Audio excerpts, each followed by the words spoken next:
Pak tadi di atas ditanyain apa aja Pak? Ya, baik, makasih ya. Saya datang memenuhi undangan PBNU.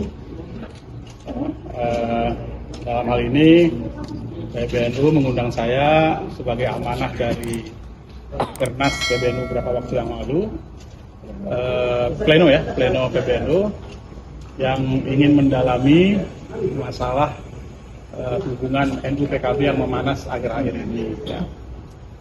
Nah, saya dengan niat yang baik dan dengan penuh kesadaran memenuhi undangan PBNU tersebut, dan saya langsung di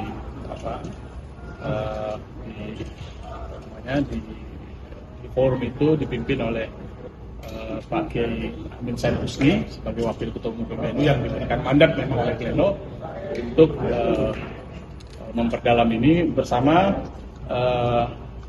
tim, ada timnya juga ya.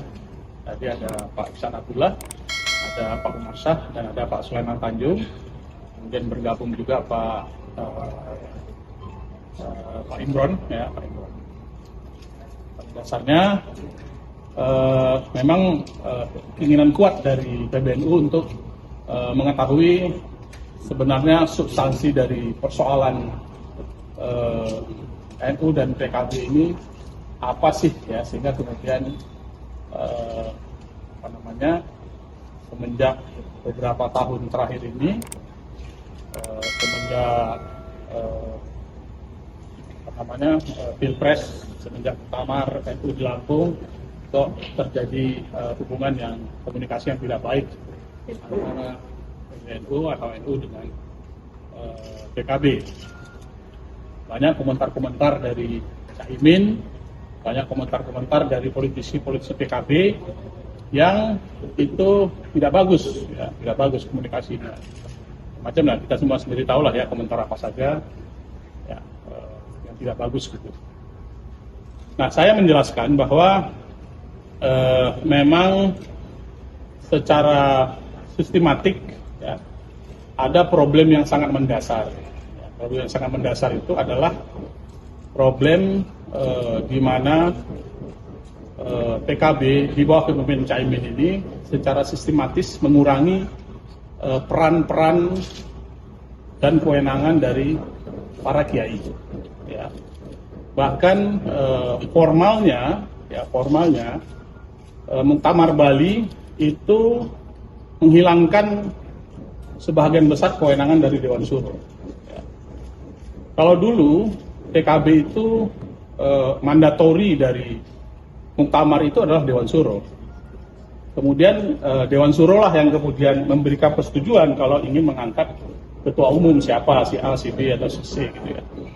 Tapi semenjak Muktamar di Bali itu sebagian besar kewenangan Dewan Suro itu dihapus di dalam anggaran dasar anggaran rumah tangga, sehingga kita tidak melihat lagi peran Dewan Suro itu ya. Dan itu di semua tingkatan, bukan saja di tingkat DPP, tapi juga di tingkat DPW dan tingkat DPC. Kalau dulu itu Dewan Suro itu ikut menandatangani surat-surat keputusan. Kalau sekarang itu tidak ada lagi. Ya, Dewan Suro tidak lagi menandatangani surat-surat keputusan. Dewan Suro tidak lagi memberikan keputusan terhadap hal-hal strategis di partai. Ya. Artinya memang terjadi penghilangan eksistensi Dewan Suro, baik secara fundamental di dalam anggaran dasar rumah tangga maupun secara teknis administratif di internal Partai Kebangkitan Bangsa. Nah, akibat dari hilangnya kewenangan Dewan Suro ini, maka kemudian kepemimpinan PKB itu tersentralisasi di ketua umum. Ya, tersentralisasi di ketua umum.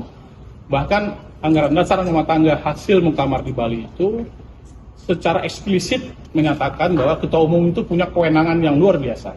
Ya.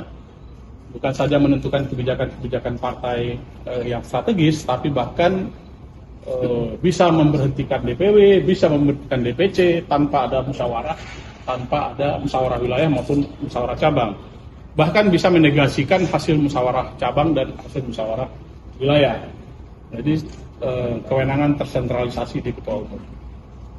Dan itu juga berimplikasi kepada kebijakan di DPP, internal DPP, itu tersentralisasi juga di ketua umum, di Pak Muhaimin Iskandar. Ya. Nah, itu yang saya sampaikan. Saya bawa ADART lama, saya bawa juga ADART baru hasil Muktamar Bali, ya,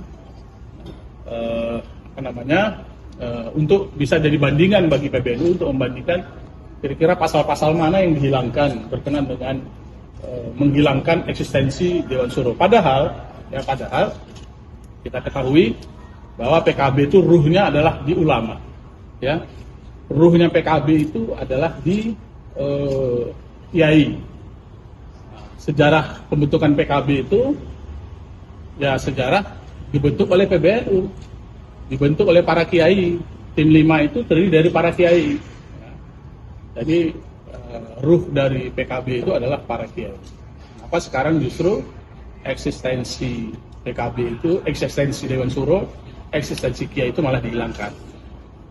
Makanya kemudian boleh kita simpulkan kenapa sebabnya hubungan NU dan PKB itu memburuk sekarang ini, karena memang secara sistematis peran ulama, peran kiai, peran Dewan Suro itu dihilangkan dari anggaran dasar maupun dalam praktek partai menjalankan partai sehari-hari. Itu yang saya sampaikan.